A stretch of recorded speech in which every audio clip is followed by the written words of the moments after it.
Hello, so today we're going to be going over patch 14.24. This is the upcoming patch for this Wednesday. So it's going to be a big major patch, by the way. The reason it's going to be a major patch is it's going to be a patch that's going to last basically like a month. Minus like a B patch or like some small adjustments. It's the one right before the holidays, so these are typically like the TFT patches that are going to be very, very long. So we expect it to be pretty big.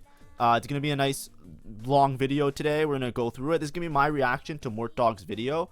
Please make sure to like and subscribe to Mort Dog. You can also check out his video if you want, from the TFT dev himself, talking about the changes that are happening. This is more for like the viewers of my channel who consume TFT content from me, because I make daily VOD reviews and I try and make a learning resource. So this is going to be me reacting to it and giving my interpretation of what I see and how I think it will affect the game and from my understanding, basically, right?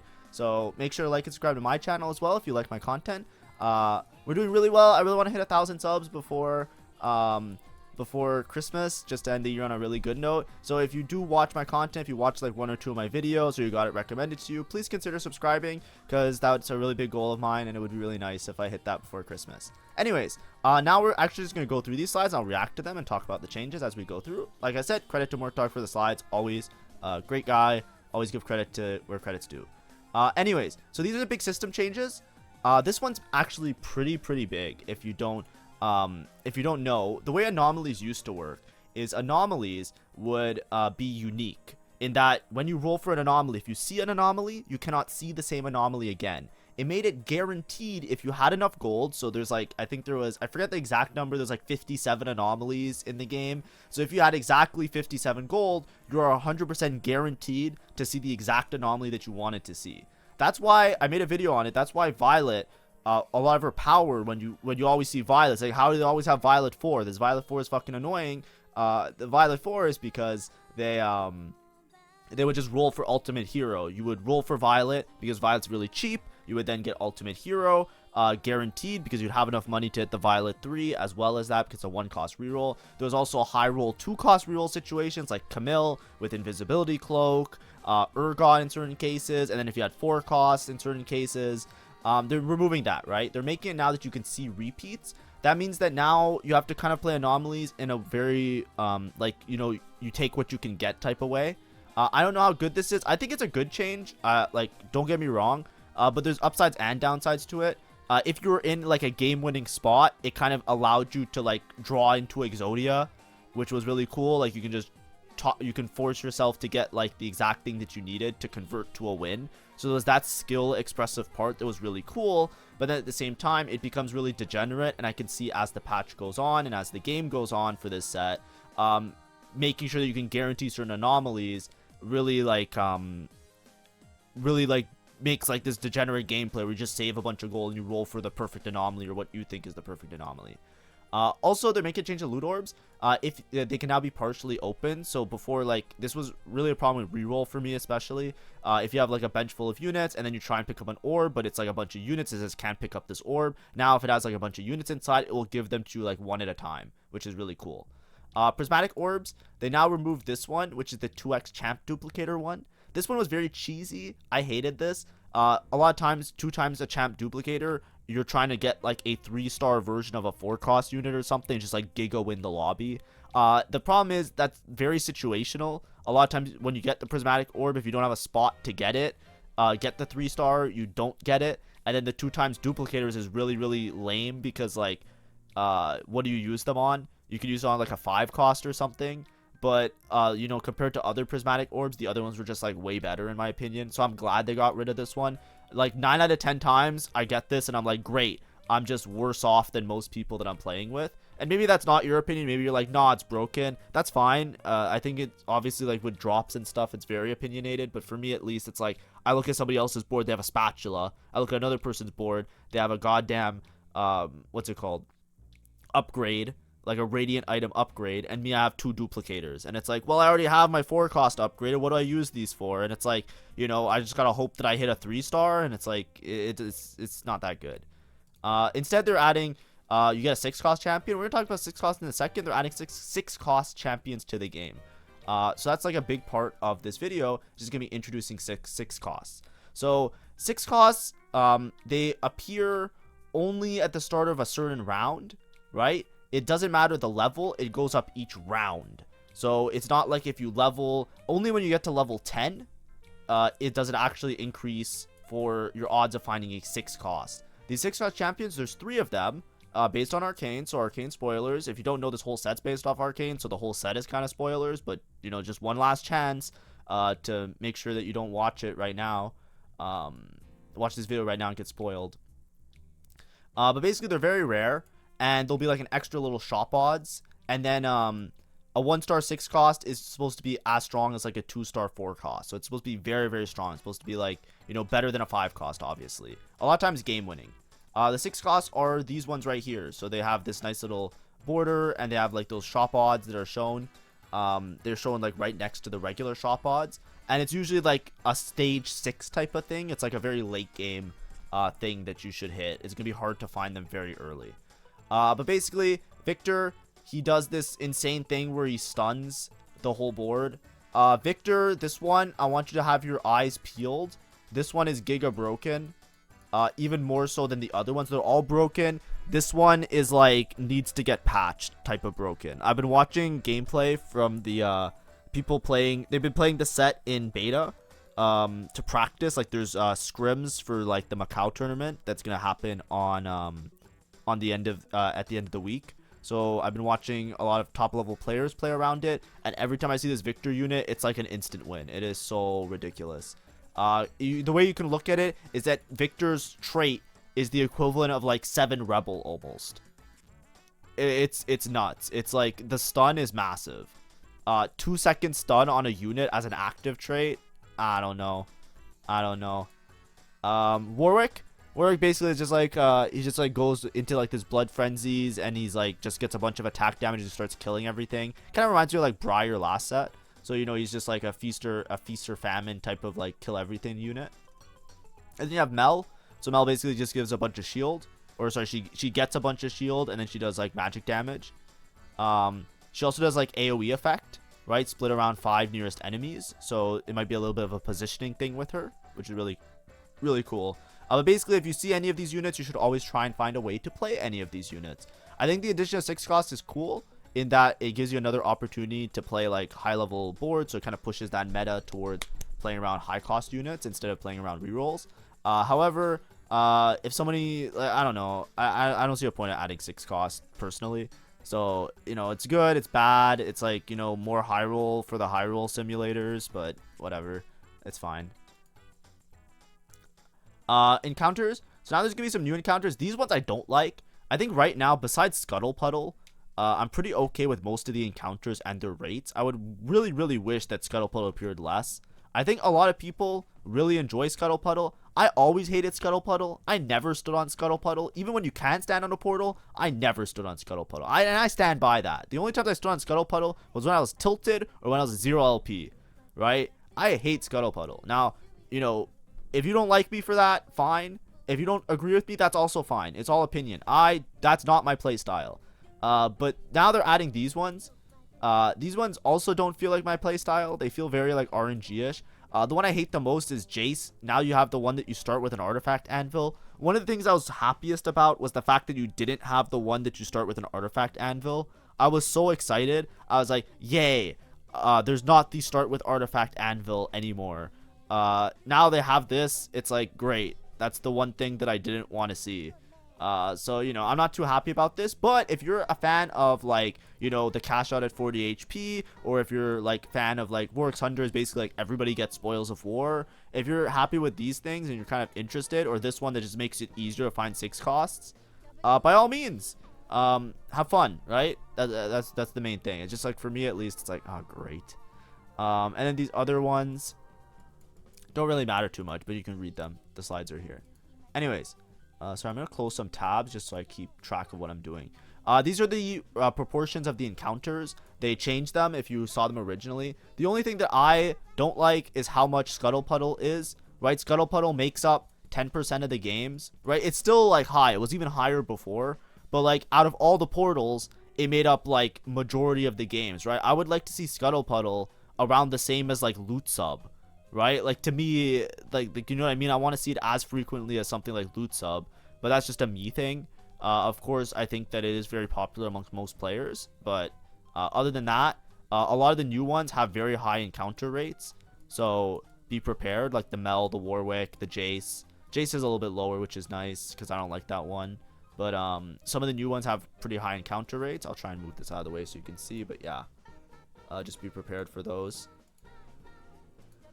Now we finally get into the balance changes. Now, sorry that it took so long. There were some like overarching changes. I'll make a divider here that will be like system mechanics and then like balance changes, just so that people, if they don't care about like the overarching stuff and the intro. In terms of balance changes, I don't expect there to be wild changes, right? If you're looking at this patch and you're like, finally, they're gonna nerf Violet to the ground. Finally, they're gonna get rid of Scion. I'm so sick of Scion. I see Scion in my split push games and I'm angry, and I see Scion in my TFT and it's angry, and I hate Scion. No, you're still gonna see Scion, okay? You gotta come to terms with that. The reason there's not gonna be massive changes right now is because there's a freaking tournament at the end of the week, right? Like, whenever there's a patch that's before a tournament, there's very often only minute changes, right? Even if the meta is like giga toxic, right? Like, this happened in set 9.5, by the way, right? In set 9.5, there's a huge problem with like multi-strikers, or sorry, multi-casters. I always talk about this because I'm still traumatized, right? If you weren't around back then, it's not even that old ago, it was like a year ago, but like, if there's a patch and it's right before a tournament, it is what it is, right? And that's what this is. This video is very long, by the way. There's gonna be a lot of changes. What I'm trying to say is that whatever the changes are, they're not gonna like, there might be some comps that become a bit more popular, some comps that become less popular, but overall it's gonna be very similar to what it is. That being said, we're still gonna spend an hour talking about all these changes because I'm making YouTube content and that's how that works. And if people are interested in seeing the small numbers change, I'm gonna talk about it, and that's what we're doing today. Anyways, let's try and speed through this as fast as we can because there's a lot to go through. I immediately start by minimizing and wasting time. Anyways, Academy, bonus on the this is the HP and damage amp. When you put a sponsored item on an Academy unit, they're upping it on the higher levels of Academy. Or the higher synergies of Academy. So this is like 4 and 5 Academy. I think that's a good change. There's very little reason to play Vertical Academy, especially since some of the items sometimes griefed you. Unless you're playing Heimer Sentinels, then it was pretty good because you can fit in the Jace for free. These changes don't seem very large, but the HP and the damage amp could add up if you have multiple carries and multiple units like Jace and Heimer. So just be prepared. Vertical Academy a little bit stronger.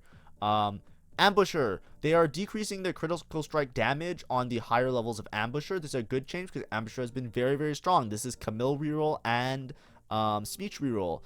Critical strike chance, though, is increasing. That makes it so that you might not have to make as many glove items on the units. I think this is a good change because I felt like with Smeech, I never had good opportunities to put better items on the unit. I always had to, like, you know, it always felt good to put Hodge, and now it might be a little bit less Hodge focused. Bloodthirster gives the shield, so I kind of like Bloodthirster in a lot of these cases.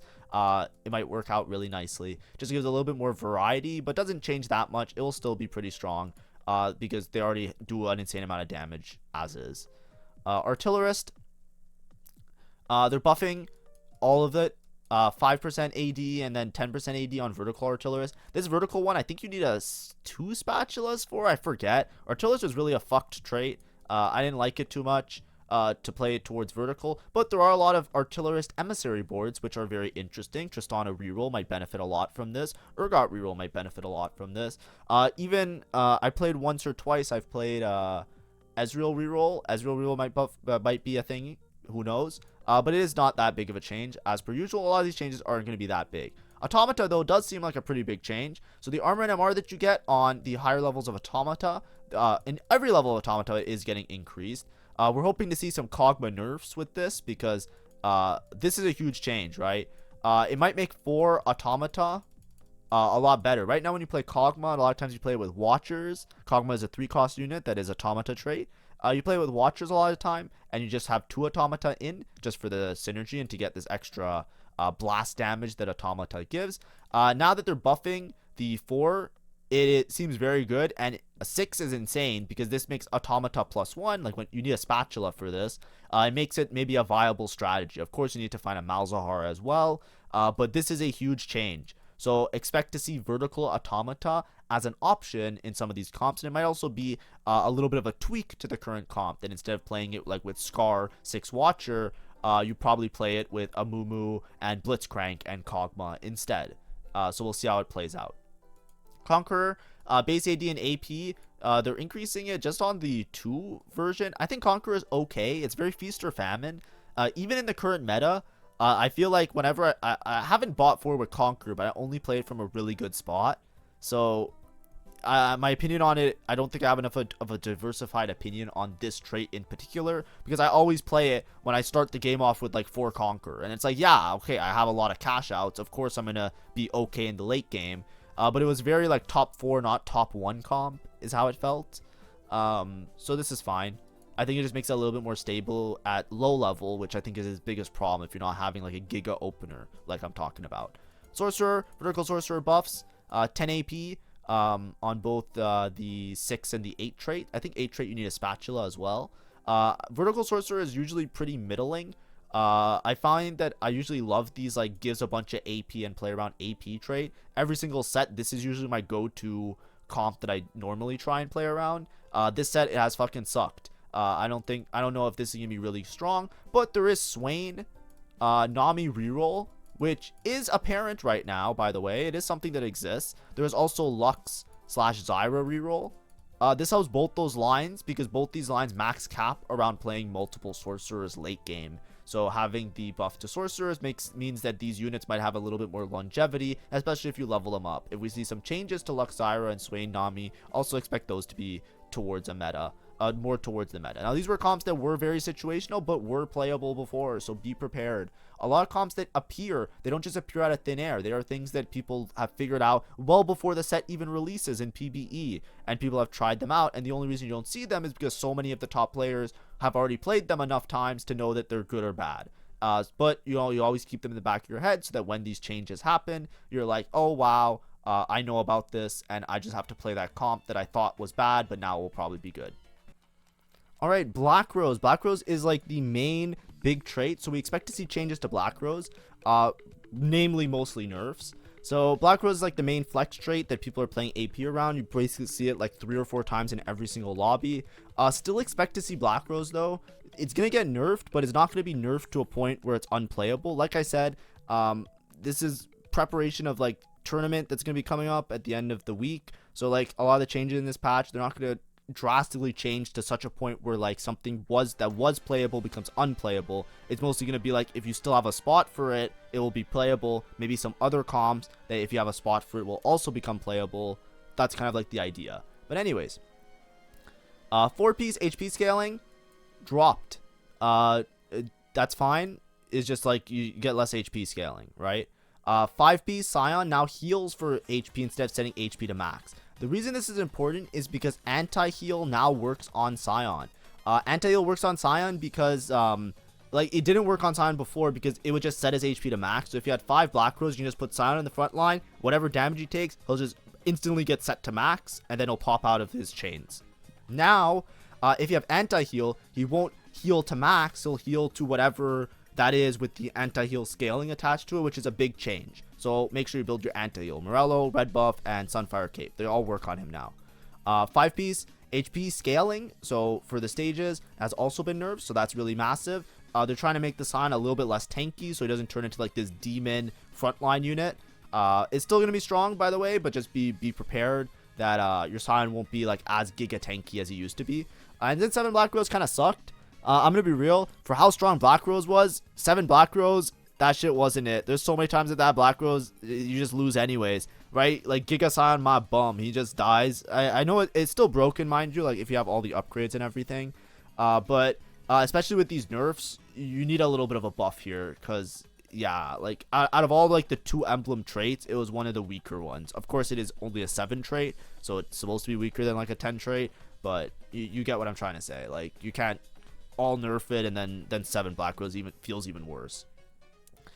Chem-Baron. I have a lot of opinions on Chem-Baron. I was not a big Chem-Baron believer. I think Chem-Baron is really, really strong if you have a good spot for Chem-Baron. This is last patch as well. I play Chem-Baron, not the most, but I play it only when I have a really good spot. I do not think it's good in any spot. I think it's only good from a good spot. Now, the way Chem-Baron would work is it's your loss trait, your loss econ, whatever trait. And what you do is you would put in your Chem-Baron units, and then you skip shops. If you skip shops, your units gain HP. If you don't skip shops, then you get the items in the shop, and then you can put those items on the Chem-Baron unit specifically. I felt like the conditions for Chem-Baron to be like a winning thing. So let's say I want to say a win. A win is spat plus early chem, right? The reason that you want Chem-Baron as early as possible is because you can't guarantee what the items are from the armory. If you get like a 500 cash out, you get into the perfected items. The perfected items are all pretty much instant win items. So if you get to 500 cash out, it's really, really strong. So obviously if you high roll, to get to 500 is really difficult, but if you high roll, then it's an instant win, right? It's broken. A 400 cash out is like almost guaranteed win. It takes a lot of skill still, but you can win with it. It's not like broken, right? So like 500 equals win. 400 equals like kinda win, right? But there is a I'll just say like 500 win. 400 felt like, you know, a pretty easy top 4, guaranteed, if not a guaranteed first. And 300 was a big question mark, right? The reason 300 is the one that you usually hit the most often, especially if you don't have a good spot for Chem-Baron. The reason 300 felt so bad to me was because sometimes you get items that aren't really good on the units that you're planning to play around, right? When you start the game off, right, from the instant of the game, the inception of the first round of the game, you have to decide, okay, on this carousel, what item am I taking? After that, you have to decide on the next carousel, what item am I taking? And if you make it to another carousel, you have to decide what item am I taking. You have to plan to make items to play around the units that you have. You cannot just make items and just say like, whatever it is, it is. The problem with Chem-Baron was that, let's say you were planning to play around Silco. So you're building AP items. You build like Shojin, you build Nashers, which are really good Silco items. Then you get your shimmer scale, like your shimmer item. You get the one that is basically a Shojin. It's like, okay, great. I already made a Shojin, so now I have another Shojin for Silco. It's still good, mind you, it's still good, but it's like, okay, well, you know, I wish I didn't make Shojin now because I don't really need Shojin, right? What's even worse is like if you don't get a Silco item and you're playing around Silco, so you make Shojin Nashers and you make Spark, and then you get AD items, which sometimes I've had cash outs where I got double AD items. It's like, well, that's just great. I guess I'm playing Smeech now with Silco. And it's like, if someone's already rerolling Smeech in your lobby, which Smeech reroll was a part of Camille reroll, it's like you can't even hit Smeech 3 a lot of the time. Because by then, it's like they already have all the Smeeches. So you look at your game, you have a 300 cash out, and it's like one of these items is basically useless. Like this Smeech 2, he's going to do a lot of damage, but I can't just pivot to play Smeech because I just can't. I'm not in a spot for it. And the same thing happens with like tank items, right? Somebody's playing Bruiser, and it's like, okay, I don't know if I can play around Rennie here, but I guess I'll try. So it felt very temperamental, right? The way that I would play Chem-Baron, or up until now, the way that I've been playing Chem-Baron, is I'll put it in early, and then even if it's a 200 cash out, if the 200 cash out item is like one of the really good Silco items, there's like 2 of them that do damage based on like when he attacks a unit, which like Giga makes Silco broken. If I hit one of those, I just take the 200 cash out. I don't care about the HP scaling, right? I just take the early cash out. The HP scaling is like meaningless at that point because like I only waited like one shop, so they only gain like 50 HP each. I take the 200 cash out, I get a Silco item, I play Silco with Black Rose, I drop all the other units, and I just win the lobby like that because it's just way stronger to do that, in my opinion. Or even with a 300 cash out, I do that. All right, that's the problem with Black Rose. So what I want to see with Black Rose is what they did here. More HP scaling, right? So more HP scaling, it makes it a little bit less of that as like a strategy of what I'm saying. What this means is that now if you play vertical Black Rose, especially 6 and 7, you'll notice that 6 and 7 Chem-Baron, you'll notice that there's like this massive HP buff to both of them. What that means is that now you're really rewarded for playing all the Chem-Baron units and keeping them in, as well as skipping shops, right? Now you don't want to cash out early. You want to skip as many shops as possible because they're going to become insanely heavy tanks. Like even a Singed, Like, you might look at Singed and think that he's like trash. Singed with like an extra, like, 500 HP. Like, this is a lot extra HP scaling, right? This is like 40 extra, and this is like 40 extra here, or 35 and 40 extra HP per skip shop. Your Chem-Baron units become like impossibly difficult to deal with tanks, all of them. So your front line is really good, and it synergizes really well with Silco, who wants to have enough time to ramp up with his Dominator trait. So this is a huge change that makes it like way more reliable now, so that even if you get like a bad 300 cash out, there's a huge reward, because making it to 300, your front line is tanky enough that even if the items aren't that good, you just traded it for like Ghosts of Friends Past, basically. So it makes it a lot more reliable, and I think that's a really good change. That's something that I would like a lot more to happen when you're playing vertical Chem-Baron.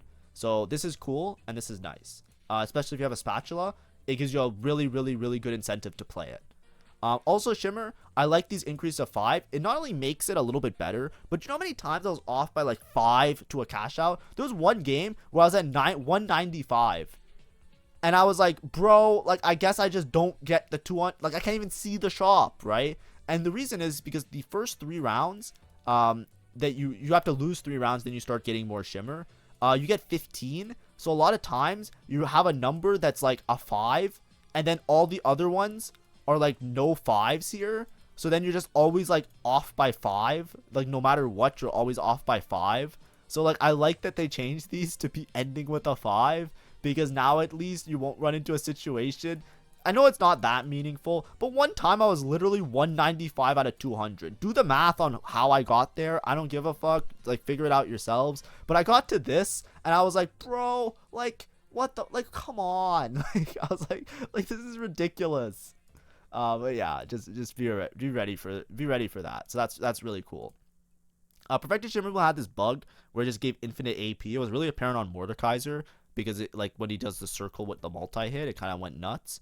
So now they added a cooldown of a second to it, but this is just Perfected Shimmer. It's not really going to make a difference. It's just to, like, avoid that bug happening. And then they're also changing the recommended user. So Chem-Baron, overall buff. If they buff the Chem-Baron units, it will be very interesting, right? We'll see how it works. But let's say they buff, for example, Renata, that you can play Renata reroll with Chem-Baron. One thing that I always wanted to consider was reroll Chem-Baron, because if you can just reroll the low cost units, I think that gives a really, really strong out to Chem-Baron. Because if you have, like, for example, instead of playing around Silco, if you can play around with, like, Renata 3. Right now, Renata is just fucking useless. She's really fucking bad. But if they buff Renata, that you can just play, like, Renata 3 with Chem-Baron, then this becomes, like, really, really valuable. And so does this. Because then you can just cash out into Renata. And you can also, because rerolls are so strong early game, you can also just, like, push the Chem-Baron with a win streak and get, like, better items for later, and just like cap out your game like later with a cash out later, because you don't need the cash out to stabilize. So that's really interesting. Next we have other traits. So 10 Enforcer bug. Not seeing any Enforcer change is kind of sad to me, because I really wanted. I think Enforcer is good in certain spots, but it felt very like Caitlyn dependent, and it felt very emblem dependent. So I was hoping them to do a little bit of a Enforcer rework, or a little bit of like a change. But I understand that leaving it as is totally fine, because it was really strong in the very specific spots that it was in. So you don't want to change it too much. But I'm not a big Enforcer fan, but this is only 10 Enforcer. That's like Giga high roll, so we don't really care. Family. This is like the heist, just becomes a little bit more visible. If you ever played 5 Family, the heist is not that visible. It's a lot more visible now, so that's cool. Pit Fighter, nerfed to 8 Pit Fighter. There's no changes to the other Pit Fighters, so you know that if you're playing that line, it's around the same.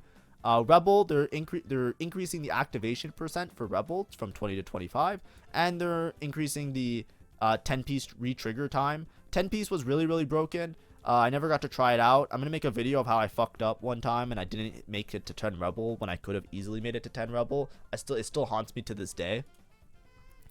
But this activation percentage, it's like a small nerf. It doesn't seem that massive, because a lot of times you hit the percentage by one of your shitter units getting like dying anyways, and Alawi usually like drain tanks, so it's not that big of a deal to me. So Rebel's still gonna be like relatively the same. They didn't nerf anything else. Now we go to champ changes. Champ changes, yay. Okay, time for champ changes. So Morgana buffs all around. They nerf Black Rose a lot. They're trying to make Morgana a little bit better. This is actually pretty massive, because there is a Morgana reroll line with Vex. So Morgana Vex reroll with Sentinel frontline. So you reroll Morgana Vex, Irelia Singed as your 1 cost. So that might become a little bit more prevalent. Zyra's also changing. The same line. There's basically like 2 reroll lines that are AP. You can play Singed, Irelia, Morgana, Morgana, and Vex. Or you can play Singed, Irelia, Zyra, and Lux. So seeing these changes might make these 1 cost rerolls a little bit more prevalent. I think I have a video on Lux reroll on my channel somewhere, maybe. I don't actually remember if I ever posted or not, but I did play it in PvE and it was really strong. It just didn't keep up with the current meta because a lot of the meta revolved around 4 costs and 5 costs, and a Lux 3 wasn't as good as like a Malzahar 1. So like a lot of times it was better just to level and roll and play that type of AP if you have an AP opener rather than like spend your gold rolling for 1 cost. Rerolls are only as strong as many rerolls there are in the lobby. If everybody's playing 1 cost reroll, then a 1 cost reroll is going to be better than a 4 cost reroll. That's why it becomes that type of meta. Or sorry, because like by the time you get to level 8 and play around your 4 cost, even if you're uncontested, the reroll players are just going to be they're already spiked. They're already really strong. So the more 1 cost buffs there are, the more likely there will be to be more reroll lines that become available. Not just because the reroll themselves is strong, but because it's easier to hit because other people are buying the 1 costs. Trundle increase, I think that's fine. I felt like Trundle was pretty strong, so just be prepared that Trundle's gonna be a little bit stronger. They just fixed the tooltip to explain Draven a little bit better, so not a big change. We had a buff to Morgana, now we have a buff to Vex. Be prepared, Vex 3 might be a very, very strong comp. I've seen a couple people play around Vex 3. I don't think with Morgana, though. They play it with Renata, but it's like Vex with no scout, no pivot. Because no scout, no pivot gives like a bunch of HP, and then with the sentinels, it becomes really, really massive. So be prepared for that. Powder changes, just damage. I would have liked to see her like cast a bit faster, but I guess she's in an okay spot. So you know it is what it is. Family is pretty strong right now. No violet changes. I know that might be shocking to some people, but they did get rid of the anomaly that makes her guaranteed into a 4-star. But like I said, whatever was meta before will still be playable now. So expect to see violet reroll still being a thing, even in the current patch. I think she's in an okay spot right now. Getting rid of the guaranteed ultimate hero, like the guaranteed 4-star violet, is definitely a huge nerf already. So I think it will be like a lot more tame, because a lot of times like the ones that are more egregious, like the violets that are like guaranteed first, is when they have like 4-star violet with an aura artifact, right? So you know it's fine, it's chill. 2 cost changes. Camille, really, really strong, nerfed all the way around everywhere. I think she'll still be like playable. 3-star is losing a lot of damage, so now like you won't be in those insane spots where you can just play around Camille and Camille only. You're gonna need a secondary carry in almost every fight, and the Camille's not gonna be like 1v9. So that's really important. Renata, massive increases all around. I don't know if Renata is like, she's kind of like a little bit of like a support hero, so I don't know if she's like strong enough to be like a full carry type of beat. But if she is a carry, it does open up another Chem-Baron line. You can just play like Chem-Baron reroll. Like you can play Singed Renata reroll, and then like get your Chem-Baron cash on if you hit one of the Renata items, or the items that would be good on Renata. You just like giga cap your board late game. And they get HP scaling, so like the Singed is just gonna infinitely scale his HP as well. That's something that's really interesting and it's kind of curious. So we'll see if that ever becomes a thing. I'm really curious to try it if Renata ends up being strong. I can't tell, because even though these numbers look massive, she's not like a Vex where she just does like raw damage. She has like a little bit of a support element to her kit, if I'm not mistaken. So it's a little bit, you know, it's hard to tell. Ziggs, I felt like Ziggs was really strong. There's a massive fucking increase in damage, right? Like everywhere is getting increase in damage. I think Ziggs reroll might be a thing. We'll see.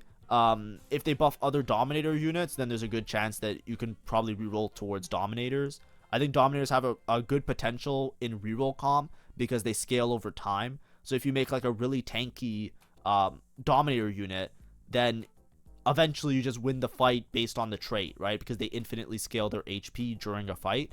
Their AP during a fight. So if you just can't kill them fast enough, at one point they're just going to start one-shotting everything. And Ziggs has really strong AoE with his bomb damage, which they're increasing, as well as the primary damage, right? So you have like primary damage as tank buster, and then the cluster bombs as like the extra damage. It seems pretty strong. Nocturne attack speed, I think that's a big change. I tried this comp way too many times. I thought it was really good because I heard a lot of challenger players playing it. I think YBY did like a whole run where he played only Akali Nocturne and gained like 1,000 LP or some shit. I can't remember. It's like whispers in the wind, right? Like I don't know the exact lore, but I didn't really believe in it. This makes me believe in it a little bit more. So just be ready. Akali Nocturne reroll with quick strikers, pretty interesting. Tristana Artillerist, a little bit of a buff. There's also the Artillerist buff, so now Tristana got AD buff as well as attack speed buff, so Tristana reroll might be a little bit more prevalent if you haven't tried it out already. 2-cost champion, small changes, so Akali. 3-star Akali, a little bit less damage on her kit. It's okay. I didn't see it as big of a problem.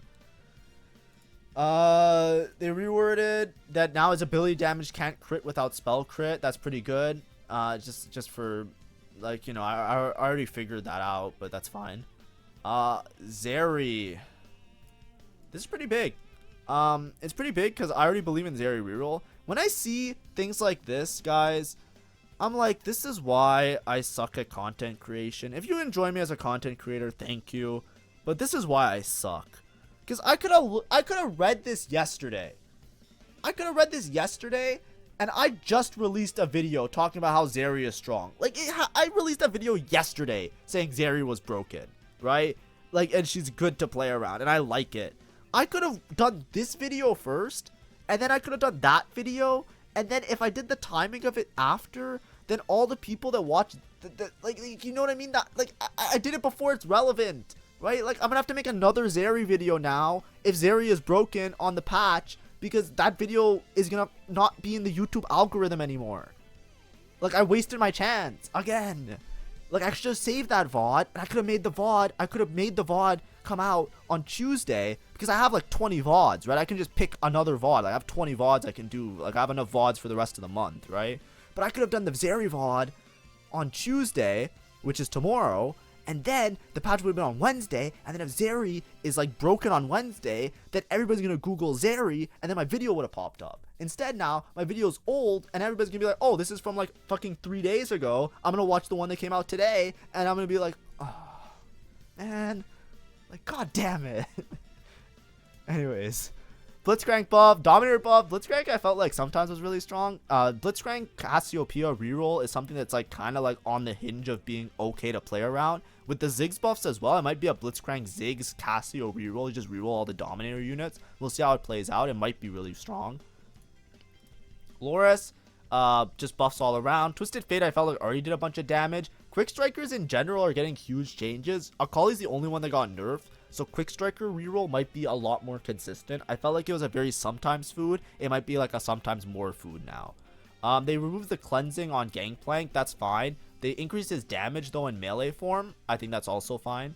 They usually played him in backline, so these are just like, you know, make him a little bit more flexible. Scar, just overall, just everything decreased a little bit. So mana decreased, spell damage decreased, and then 3-star Scar spell heal decreased. It's not by a lot, so don't expect it to be like, oh, you can't play around 3-star Scar anymore. It's just to make it a little bit less of like a massive problem. So that's a little bit of a nerf to the Kog'Maw Watcher line. Small changes to 3-cost, so Kog'Maw decreased damage in 1 and 2-star.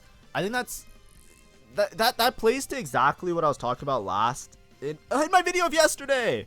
This now is gonna be irrelevant because nobody's gonna watch that video in a week. But like I was saying, how like even before this nerf, I felt like Kog'Maw on stage 3, if you didn't have like a 2-star Kog'Maw, it felt very unreliable. And now it's gonna be even less reliable. So now I feel like if you're playing around snipers, you just want to play around Zeri if you're playing reroll. I think Kog'Maw though, they buffed Automata. I know this looks like this, but he's probably still gonna be fine because they buffed Automata by so much. They buffed Automata so much, and with the Blitzcrank buff, the chances are that you're just gonna play Kog'Maw Blitzcrank reroll instead of Kog'Maw Scar reroll. Does that make sense? Or you'll reroll all 3 of them. So now when you reroll Kog'Maw, you definitely want to play 4 Automata, right? So 4 Automata. I say Automata. I don't know if it's Automata. I don't know if there's a difference between the 2 words. Like isn't it near Automata, not near Automata? I don't know. whatever. I say words weird. There's some people that like type in the comments. It's like, you say words weird. And I just want to tell you guys to get a life. Like, if you don't like the way I speak, it's like, bro, whatever. And you know what the worst part is? Every time they said that I say a word wrong, I went on Google and I Googled the word and I used the playback function on Google and I'm right every single time. You know how many people say that it's not Vigar and it's like Vagar? Google says it's Vigar. Like, I don't know how else to tell you guys. I'm sorry. Like, there's so many people that called me names, like very rude names that I won't repeat here because I don't want to say them because they're like borderline slurs. And it's like, first of all, even if I was saying it wrong, you know what? I'm not going to get into it. Anyways, Swain, increased 3-star. I think 3-star Swain's really strong. Melee form, the heal. 3-star Swain already was kind of demon-like, so this makes it like a little bit more reliable. If you're playing like Sork reroll, this is also a really strong way to play around Sork reroll, so be prepared for that. Smeech 2 AD, that seems like a massive change. I always quote the 5 AD change that made Zyra from the worst 5 cost in the game. Sorry, made Zaya the first in what set was it? Set 11. Set 12. Yeah, set 11. There was a unit called Zaya. She was a 5 cost. She was the worst 5 cost in the game, and nobody ever wanted to touch her with like a 10-foot pole. They buffed her by 5 AD, and that's it. And she became the worst 5 cost in the game to like be meta comp in the game overnight in one patch with 5 AD. So whenever you see base AD changes like this, AD scales all the items scale AD based on percentage. So base AD changes really ramp up excessively. So a 2 AD buff to Smeech. They did nerf overall like the damage because of the crit chance damage going down for ambushers. But this is something that's like, okay, now he's at least a little bit more usable in like Chem-Baron, if that makes sense. Next 4 cost champions. Large Ambessa changes. I felt like Ambessa was already pretty strong. She's really annoying, especially with Suspicious Trenchcoat. Changes to mana and then increasing her slam damage. Just be prepared that you might play more around Ambessa. Quick Strikers all got changes. So Quick Striker is going to be pretty strong. Quick Striker Emissary is pretty strong. Even Artillerist Emissary. Whenever you're playing around either Vertical Emissary or Quick Striker, Ambessa is going to be a must go to unit. Garen's really annoying. They made it so that he gives less of his HP to everybody. I think that's a really, really warranted change because that was kind of egregious. He's already hard to kill in it by himself, but then he also just made other units even tankier. Mundo, or maybe I can just go to Vi. Vi felt really bad to play around. There was multiple changes here, so basically every part of her kit got insanely large changes, large buffs. So Vi might be very, very strong now. Pit Fighter Vi was already decently strong, but Enforcer Vi is very, very strong, especially if you have 8 Enforcer. 8 Enforcer Vi already was like very, very good.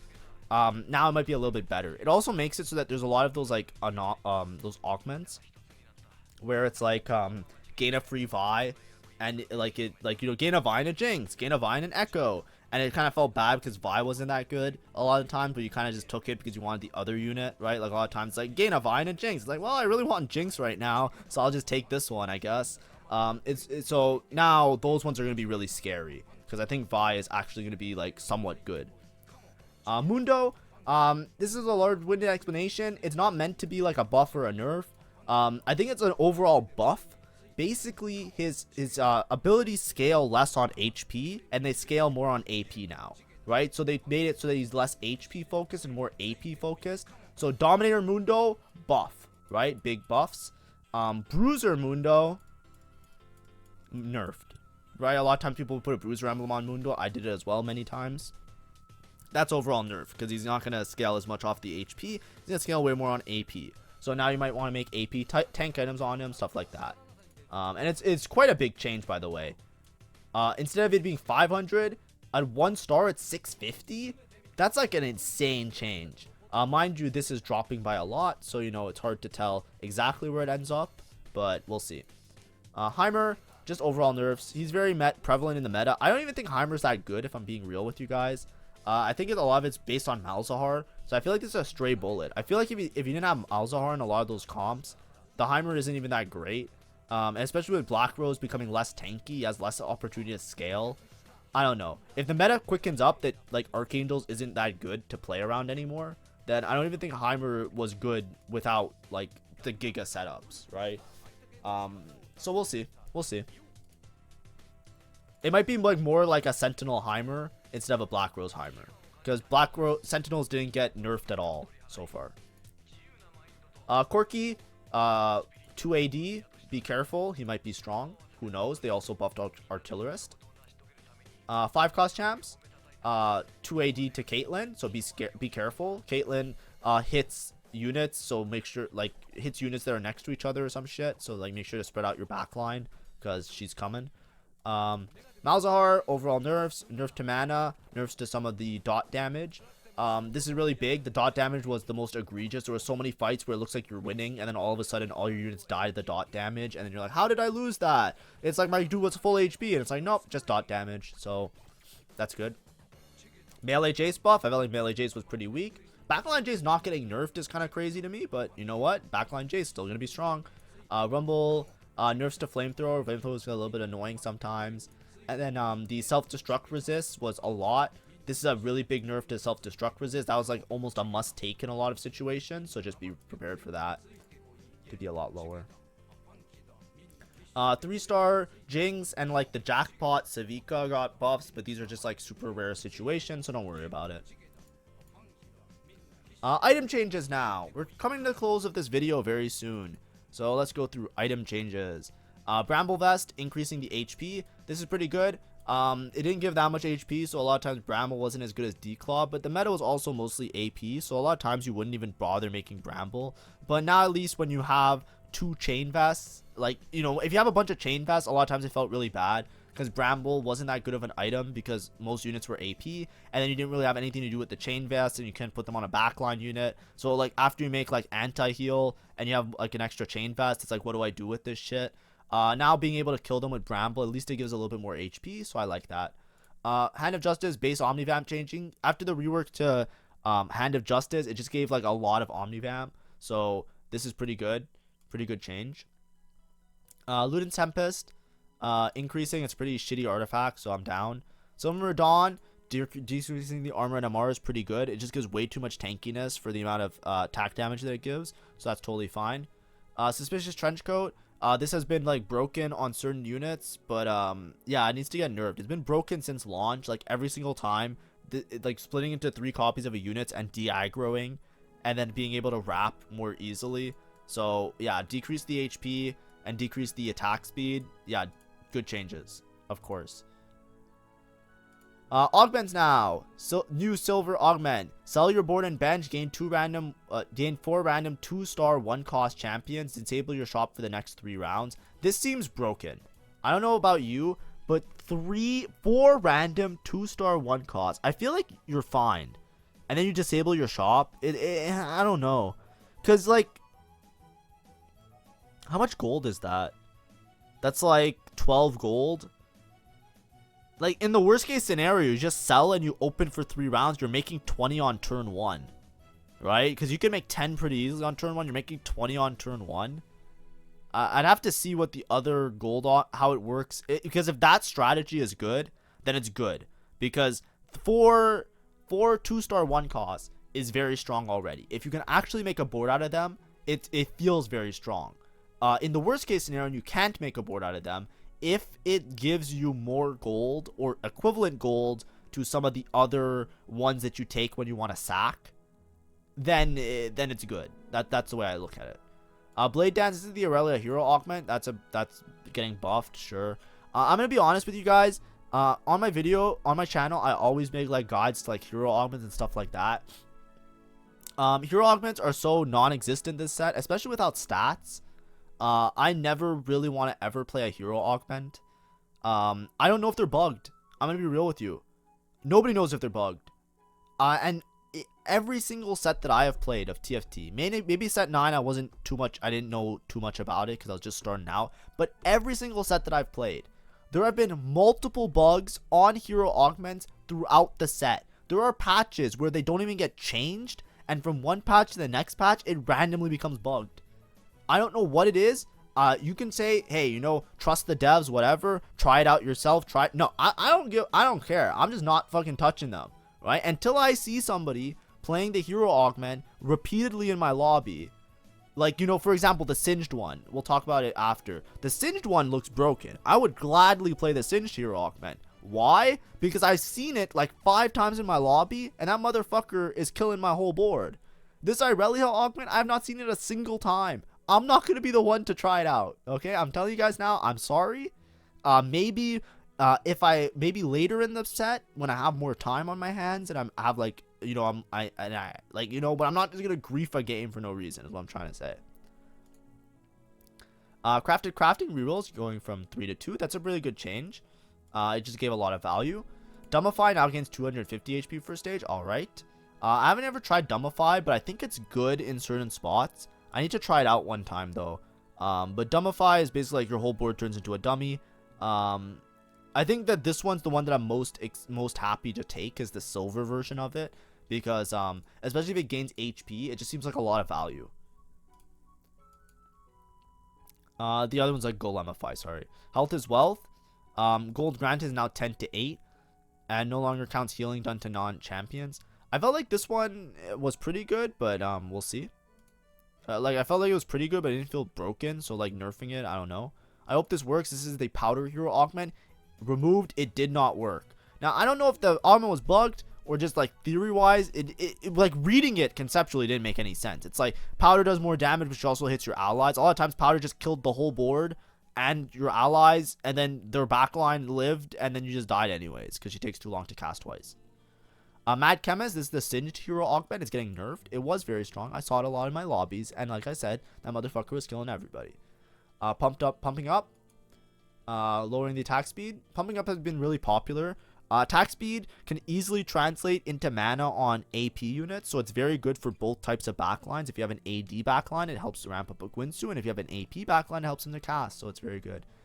Support mining, they're decreasing the deaths required by making a random support item now. This one was very broken. It basically gave you a dummy, and then it turned into a support anvil. A support anvil for a silver augment is very, very strong, because these support items, like, there's gold augments that are like gain a support item, so you basically get like so much value off of it. So now they're making it random. I think it's still going to be broken. I think it's still like a pretty reliable click if you're looking for something just a generic something generic to help your board out.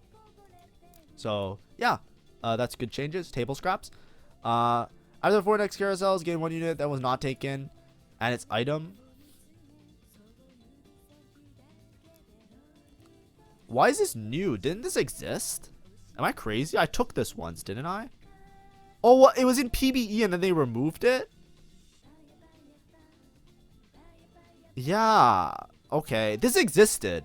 I don't know if this is good or not. I tried it in PBE. I tried this in beta before the set released. I didn't know that they didn't put it in the set. But I think it was a gold augment. So maybe they put it down as silver. It seems good. I don't know. Trolling. I think that's the Trundle one. I don't know. I don't know if it's good. You can try it out. Let me know.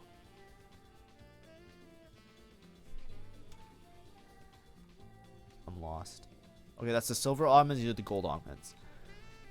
Patience of Virtue now exclusive from Fire Cell. Root Bomb can't make 6 cost. Okay, that's good. That's good. Gold trait Betrayal. So this is arcane spoilers, but now you have Maddie always targets Ambessa's target with their ability. Every round where it either gets 2 kills, gain a Maddie. I don't think this is particularly good, except when you have Enforcer +1. Enforcer Emblem. Enforcer Emblem. If you're playing 8 Enforcer, one of the best 8 Enforcer holders is Ambessa already. So this actually synergizes really, really well, because you can play 8 Enforcer with Ambessa. Ambessa gives the whole team armor because she's Emissary, and she fits in with Quick Striker because of the Twisted Fate. So it's a very strong board, and I have played it before. So if you have an Enforcer emblem and you're already playing around Ambessa, this might be an okay augment to take, because it will give you some value off of Maddie being a backline unit until you have a Caitlyn. Good idea. Good. Like, I don't know if it's good or not, but that's an idea there for you guys. Experiment Crest. They didn't have Experiment Emblem. I don't know why they're adding it now. Experiment Emblem seems really, really strong, by the way, for early game if you have a spot for it. Because an emblemed unit makes all your experiment units duplicate each other. So if you already have if you already start with an Urgot pair and you get an Urgot 2, your stage 2 basically is like an instant win out. It happened to me in a lobby, and the HP didn't look like it was scaling correctly, so I asked if it was bugged, and then everybody like started roasting me. So I don't have an answer if this is bugged or not also. But, you know, I don't think it is, because I had to watch it repeatedly on my own because nobody fucking, whatever. Academic research, re-enable after bug fix. Okay, that's the one that it gives you one of the academy items. So if you're playing vertical academy, it's pretty good. All that shimmers, you no longer increase to 7. I'm actually happy about this, not because I think that having 7 gold of interest was broken, because I always forgot about it, and I just wasn't. I don't like getting roasted in the YouTube comments, because like, how am I supposed to like intrinsically remember that like one specific augment, not the prismatic, but only the not the prismatic, but only the gold version of the same augment that exists as a prismatic, increasing my interest cap to 7. But the prismatic doesn't, but the gold one does. You know, it's like I always forgot about it, so I'm glad it's gone. I just never fucking remember. Arcane Retribution gives a Lux and a Vladimir, so it just gives you a Lux as well. Black Rose Crest, no longer on 2-1. Crown Guarded also increases shield duration by 5 seconds. This might make Crown Guard a little bit more reliable as a take. I would always take it if I had, like, you know, nothing else to take, but now you might take it with a little bit more priority. Crimson Pact. Increasing his damage, that's a Vladimir hero augment. Like, I don't know if that's good. I tried out once or twice, it seemed like complete dog shit, so I still think it's dog shit. I don't know. If you think it's broken, try it out. Go ahead. Enforcer Crest no longer grants a Loris. This is huge nerf. The reason I think this is a big nerf is that Enforcer Crest, a lot of the times, the Loris is the harder one to find. Enforcer is very weak early game. That's the problem with Enforcer. So many times with Enforcer, I'll explain to you my situation with Enforcer, right? You tell me if this happened to you. And if it didn't happen to you, I guarantee you watch a VOD and I'm sure it happened to you anyways. I'm playing Enforcer, right? Enforcer, the highest HP unit becomes wanted. And if you kill the unit, you gain a bunch of attack speed. That's how Enforcer works. Early game, you get 1 Enforcer unit if you have 2 Enforcer in, right? And if you have 4 Enforcer in, you get, like, I think 2 wanted units. What happens with Enforcer is I have a Maddie, I have a Steb, they have a Lux, and they have some other shitter in the front line like Irelia. On their Lux, the Lux has a Gnasher's Tooth. What does Gnasher's Tooth give you? HP, because it's a belt item. Who's the Enforcer unit? Or who's the wanted unit? It's the Lux in the back line. I go the whole fight. Yes, Maddie's a sniper. I understand Maddie can hit the Lux. But guess what? There's a fucking Irelia in the way. So I don't kill the I kill the Irelia, and then the Lux is just alive the whole time. I never get my attack speed buff. That happens to me so many times. That's why I stopped playing Enforcer. There were so many times of RNG with that bullshit because everybody has a goddamn fucking Gnasher's Tooth on their backline. It happens even late game. There's times where I'm playing 4 Enforcer on stage 3, and they have an upgraded frontline unit, an upgraded backline unit, but the backline unit has a Gnasher's Tooth and some other, and a guard breaker, and they're the wanted unit, and I don't get my attack speed. It's so fucking tilting. So now not getting a Loris means that you're not gonna if you take an Enforcer emblem, you still can't hit 4 Enforcer because you need a Loris to hit 4 Enforcer. You could hit it if you have Steb, Maddie, and Camille, but like that, your board just looks like ass if that's your openers. You can still hit 4 Enforcer, but what I'm saying is don't take Enforcer Crest unless you already have 4 Enforcer. Because if you have 2 Enforcer with an Enforcer Crest, trust me, your stage 2 is going to be bad. By the time you get to stage 3, it's going to be bad. And then you just got to hope to God that you find a Caitlyn, because 6 Enforcer isn't that great either, in my opinion. Obviously, Vex's a lot stronger, or sorry, Violet. Vi. The 4-cost Vi is a lot stronger now, so that might not happen. But just be ready that you don't get the Loris anymore. That's what made it really broken, right? If you saw Enforcer Crest, it gave you a Loris. So if you had a Steb and a Maddie, you get a free Loris, which is a really good frontline unit because he was just like a 3-cost. So you got 4 Enforcer with a dude. It gave you like tempo, right? So your stage 2 was a lot more stable because you didn't run into the same problem because there's 2 wanted units. So you're probably always going to get your attack speed buff at one point. And then your stage, you know, you can high roll into your stage 3, and then by the time you make it to stage 4, you have enough gold to maybe make it to level 9. If not, roll a bunch of gold on level 8 because you had an early opener. You have to play it from ahead because you need to find that Caitlyn eventually. So if you don't play it from ahead, you're just hoping to God that like a Caitlyn just miraculously fucking falls upon your board, which, you know, might not happen. Other gold augments. Fractured Crystal. They buffed Automata. This is a Automata trait. Might be really strong. Gloves off. This is the Vander Hero Augment. I have tried this one out multiple times. I never posted a video because I only got 4th because I was always contested when I play it because Violet is still meta. The 1-cost Violet unit. But this Vander trait is broken. This is good, right? This one is good. If you want to try it out, it is good. It is good because Vander is broken. It works. Trust me. I don't know if it's bugged after this patch, but we will see if it's good. Golemify now gains 150 HP per stage. The HP scaling on these ones makes them a lot more valuable, by the way. Be prepared to see it a lot more often. Health is wealth. This one felt very strong. It felt like a lot of gold. It gives you your whole team Omnivan, then it gives you some gold. Loot Explosion. Stage 4 plus loot lowered by 15%. Base drop possibility increased. They nerfed, this is the Ambusher trait. This one was giga broken. It was like just giga broken. Like if someone had this, they were often just going first. It was just giga broken because it just gave you so much loot.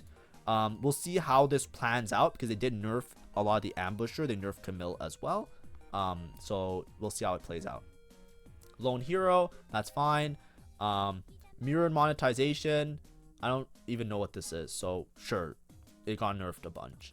Moonlight's the one that gives your whole team healing or whatever. Or no, it's bonus stats. Yeah, it's your whole team stats. That's fine. Whatever. I don't remember it. Rickshaw banned on 2-1. That's fair because I felt like on 2-1 it was kind of broken.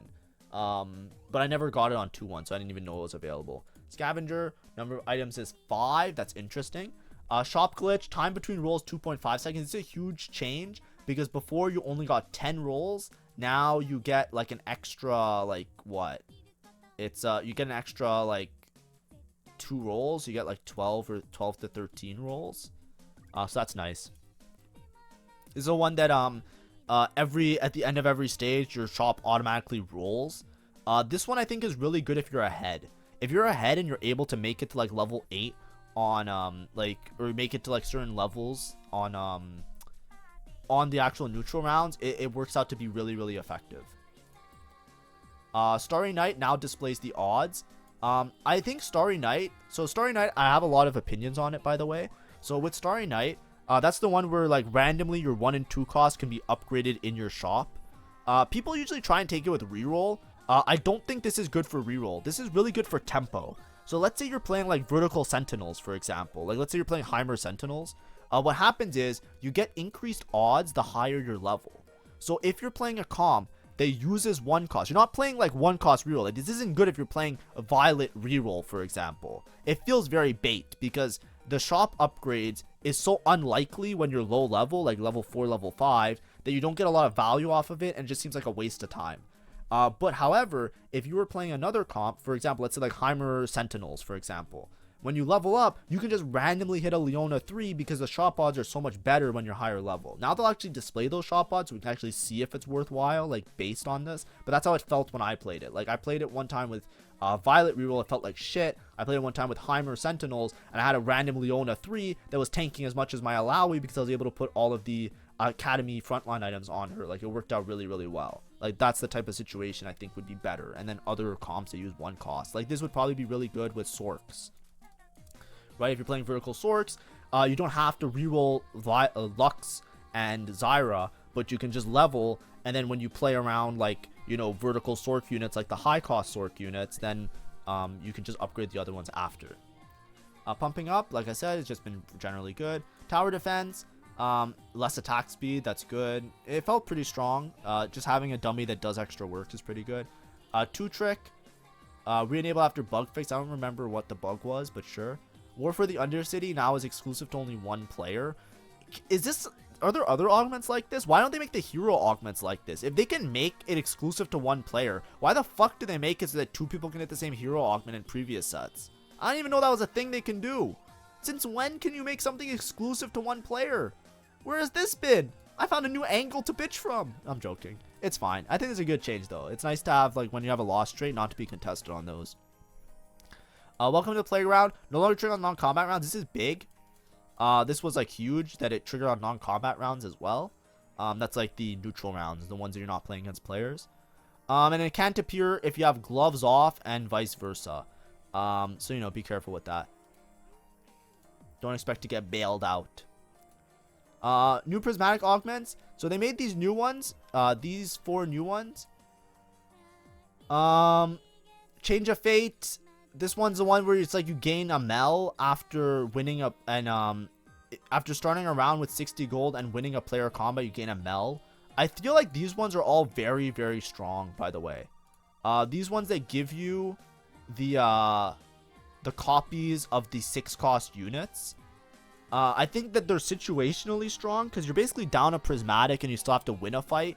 But there's so many times that there's some jackass in your lobby that just has the worst board imaginable.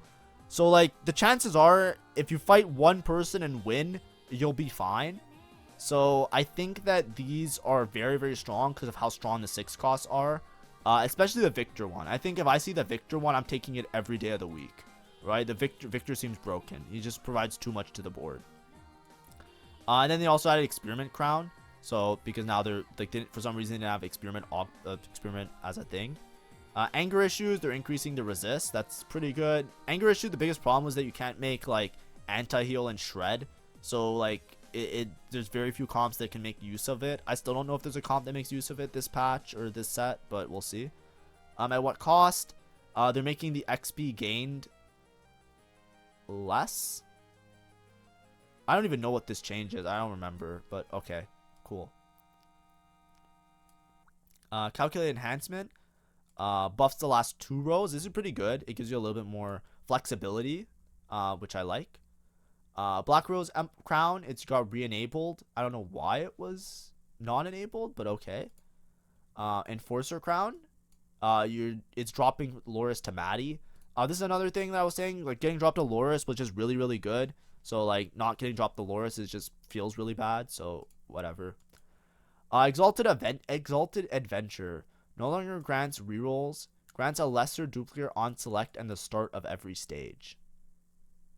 Huh. I don't know if that's broken or not. I can't tell you. Prismatic 2. Ghost of Friends Pass. This one was the best augment in my opinion. If I had to give a tier list and say what the best augment was last patch, it was definitely this one. 12 to 5, huge change. We love to see it. Because before you would just sack and just gain HP. Now I'm not sure how to play it. They're making the AP scaling a little bit better. I still think it will be strong. Don't get me wrong. 5 HP is still really good. It just won't be as degenerate. Like you have to have a good spot for it as well. Before it was like an instant win. Like you pretty much always went first with it unless somebody hit Exodia. It beat pretty much any other board. Is better than any prismatic, so that's good. But yeah, I have a video on it if you want to see it. Going long, now exclusive from Invested. All right, Prismatic Pipeline. This was another one that was giga busted. I wasn't sure how busted it was, but the extra loot that you got was insane. They now dropped the loot to by 30%. I don't know what that translates to because they have like these approximations of like what their values are on their back end. So I don't know exactly how it's gonna work out. But I'll still probably try at least once because of how broken it used to be. They also made it so you don't get extra loot from gold orbs. Before, the tech was that you would take it in something like Scuttle Puddle. And then it was like instant win because you got extra gold orbs and Scuttle Puddle. And then you got extra loot and stuff. But you know, it is what it is. This was really broken, so they needed to nerf it. Quality over quantity. This one seems really good now. Before it was pretty good with scrap. But basically you would just get a radiant item instead of having like one single item. Now they also gain 12% health. This is huge. So I think this is gonna be like an instant click, or not like an instant click, but it's gonna be like a very like commonly clicked one now. I think it'll be really strong. This one's the Heimer Echo one. I saw it pop off once or twice. I think I went 5th with it when I tried it in one of my games, but I could have easily gotten top 4. It was just like one of those fucked up lobbies where everybody was really strong, like Scuttle Puddle. But this is basically like Heimer with Echo. Increasing the Heimer missile damage seems massive because this one pops off. If you get this to pop off, it pops off really hard. So, you know, be ready for that. Trifecta nerfs. I think Trifecta was really strong, so that's good. Void Swarm. This is just a hyper roll change, so we don't mind it. Anomaly changes. So I'm just gonna read through these. I think that with the anomaly change now, even if anomalies are good or bad, you kind of have to just take whatever you hit, because you don't want to risk rolling and then never hitting something that's good. So it's gonna be hard to greed for anomalies anyways. But overall, they're just like changing some of the stuff. So bonus MR from Arcane Overwhelming, Avalanche of Armor, making a little bit more stats on it. Berserker Rage, a little bit more stats. Bully, they're making it so you actually, it has the same max cap, but your base damage amp is a lot less. So that's good. Then you have Center of the Universe, the orbs orbit faster. This one kind of felt really lame, but sometimes I see it and it popped off. Cosmic Rhythm got disabled. That's good. That one's just fucking so many bug abusers with that one. Combat Story, that's fine. Dramatic Entrance, sure. Less HP. That's a little bit interesting, but increased stuns, so you know, could be situationally good. Fireball nerf. I didn't even know Fireball was good, but apparently there goes my knowledge. Fortified. I didn't even know it was good. Question mark. I don't know what that one is. And then Earn Mine Heavy Hitter. Sure, that's fine. Kill Streak. This was one of the big ones. This was the one you always put on Heimer. There's the other mana one where it's like mana on death. I forget what it's called. So they're nerfing the mana ones. These ones were very broken, but like I said, if you need mana, you need mana. So no matter what, you're still gonna click it. So it is what it is. Laser Eyes. This one fucking pisses me off. There's so many times I lose to this. This was good in certain spots. I don't know why it's getting buffed. But like Laser Eyes on Echo felt crazy in one of the games I've played, because I think the laser was critting me and he's ambusher, so he just walked around and beamed my whole board to fucking smithereens. But like I said, I don't know for sure. Maybe it's bugged, or I don't think it's bugged, but I don't know. It was nuts. He just fucking one shot my board instantly. Legacy of Shurima, sure, that's the one that like you ascend. Mage Armor, sure. Magic Training, base AP, sure, is a little bit lower. This was the one, Nothing Wasted. This is the one that's on unit death. I like this one more. Like, if you had to pick between the two of them, I think this one was the more popular mana one. This was the one I wanted more a lot of the time. I felt like it just worked better, because instead of getting the mana on kill, which is a bit inconsistent, especially if you get kill stolen, Nothing Wasted was like you always get mana when things die. So as soon as like a shitter unit died, you just started casting and it was good. 1,000 Cuts. That was good in certain situations. I think with like Kog'Maw or like Twitch, like auto attackers. Power Absorption. This was a bug fix, so this is good. I think Power Absorption was like Giga broken on like Urgot. I think this is like the Urgot tech that I think was an Urgot bug. So I don't know, but sure, I'm down for the bug fix. Predictive Shielding, sure. And then Scuttle Familiar, sure. Oh yeah, this bug fix. Scuttle Familiar now clears Shred and Sunder before calculating armor MR. Oh yeah, that's right. If you got shredded and sundered, when the Scuttle came out, it kept that shred and sunder. So then it would get re-shred and sundered, and it would lose even more armor and MR. But at the same time, usually it was like, whatever, I'll just put it anyways. So now this might be a little bit more of a keep in, which is cool. Share Your Energy, Slime Time, Slow Cooker, all buffs. Titanic Strikes buff. Ultimate Hero now has a 3-turn delay before the unit becomes 4-star. This is huge, because remember I was saying before how it's like, what if somebody just still hits Ultimate Hero? They're like giga nerfing this. So the Violet line, you basically are never gonna pick Ultimate Hero. You just can't pick Ultimate Hero anymore. So you gotta. So Violet is now down to like whatever other thing. And Wolf Familiars, I felt like this one fucking sucked. Every time I tried this, I hated it. So I'm down to see a buff there. Okay, let's see if I saw any of these. Or let's see if I know about any of these. Bug fixes, 1 out of 2.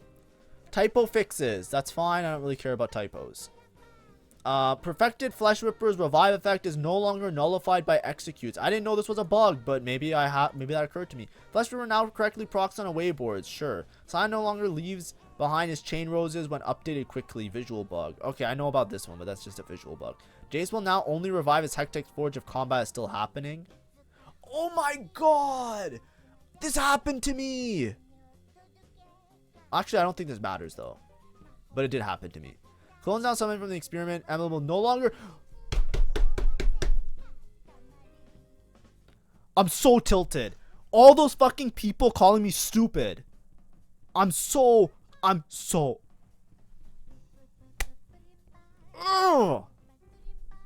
I'm so tilted. Like, you don't understand how angry I am. I was trying... I knew it was bugged. I knew it was bugged. I knew it. Jesus Christ. I was like in chat, like, is this guy bug abusing? Like, something's not right here. Something's not right. Like, why did I just lose so much? Like, oh my god. Oh my god. And then, like, oh, I guess he just can't read. Ha ha ha. It's like, fuck you. God damn. I'm so tilted. I knew it was bugged. Okay, spears will augment now works on form swappers. Yes. I'm just too stupid. I can't count. That's my problem. That's my problem. I just can't count. I need to be better at conveying my words better. However, quantity now requires the correct item. Sure. Speech will no longer freeze if he kills a final enemy in double up. Okay, I thought that didn't happen. There's one bug where Mbessa froze and then sucked in my unit. And I have a clip of it. I just never posted it, but I have a clip of it. Another Anomaly no creates ghost items. Okay. Rumble no longer becomes mana lock for the rest of combat. Okay, I didn't know that. Loris no longer dash to unintended locations. That happened to me once. Loris fucking dove the backline for no reason. Kali will no longer freeze if she kills a final unit before enemies. No, this is double up again. Rune Trisha's glass. There's one with Mbessa. If we see Mbessa freezes on target, that happened to me and it pissed me off. Melee Jace no longer permanently deletes units who are unmovable. I didn't see that. Melee Jace no longer deals unintended damage to CC immune targets. I did not know that. Form Swappers revive him Victoria's bench when quickly transform. Okay, this is pretty good. Actually, I don't know. Who knows? No, that's a different bug. That's a different bug. Scuttle Familiar no longer grants the incorrect amount of health from Chem-Barons equipped with illegal items. Okay, sure. Champions with Scrap Emblem and a Recurse Bow and not completed items. Built from a Recurse Bow and the recommended not correctly generated lucky items. Okay, sure. Wait. This happened to me too! Wait, does this mean Gangplank no longer makes Titans? Backline Gangplank makes Titans all the time. Does this mean he doesn't? Does this mean? Actually, no. Oh, it's because Titans is recommended. Never mind, never mind. It's not the same. That just sucks. If you have backline Gangplank, Bow is really bad on him because it still makes Titans. So it's a really bad backline item. So this isn't, that's not a bug. It's just like a thing that you have to know. Because Titans, I think, is in his recommended because he's both melee and backline. But it doesn't take into account the fact that he's a form swapper. So his backline item is shit. Now, I don't know if that's part of this bug or if that's like a thing. But just note, be careful if you put a bow on him when you're playing vertical scrap. Feature of scrap on now directly is lucky item. Sure. Sign from 7 Black Crows no longer failed to revive against sign from 5 Black Crows. I never had that happen. Academic research properly removes invalid items. Okay, this was what made academic research a problem. Two Trick can no longer consistently spawn 2-star copies from its orbs. Okay. Pairs of 4s only applies when exactly 2 4 costs are fielded.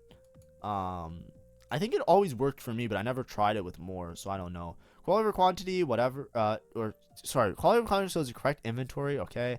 Starting up a unit with Academy Emblem no longer gives incorrect damage amp for 1 round. Okay. Trait unlock Sisters and Vi damage and Jings vice versa. Instead of vice versa. Oh, I didn't even know this did it vice versa. I don't know if that's a buff or a nerf. I always took it just if I needed a Jinx, if I'm being honest. I only took it for Jinx. So I never really looked at their stats. It was just like, oh, it gives me a free Jinx and I need a Jinx on my board. I'm down, right? Tomb Raider can no longer grant emblems from dead players. Okay, this is a bug? Because this shit happened to me so many times I was so tilted. Because I just get like a useless emblem from some jackass. Like, oh my god, that was so annoying.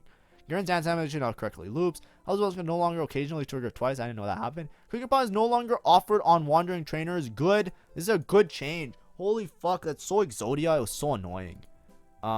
Because what this is, Cooking Pot gives you HP based on like the trainer golem, based on if you have a frying pan, right? And then if you had a trainer golem, it gave like giga HP because for every emblem that they had for some reason, it was like bugged that it would just give it. But now they just disabled it altogether, which is also fine. But there was a bug that the golem would give you per spatula, but it wouldn't do the same per unit. So basically the golem was giving you 150 HP per turn if you had 3 frying pan things on it. Now if I know Golem no longer have issue with Thieves Gloves, left no longer fails to shield. 307 now blocks 300 health, so it's 200. Okay, that's fine. Those are all the bugs. Okay.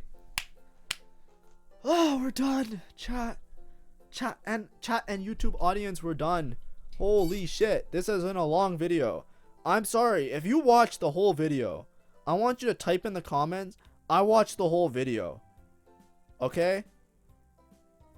And if I believe you, I'll give you VIP for a month in my Twitch chat. Okay? So just come to my Twitch chat and say, I watched the whole video. Even if it was at 2x speed. If you skipped, and I find out you skipped, you don't get VIP. But thank you for watching. I'm gonna go eat something now. I'm starving. Bye-bye.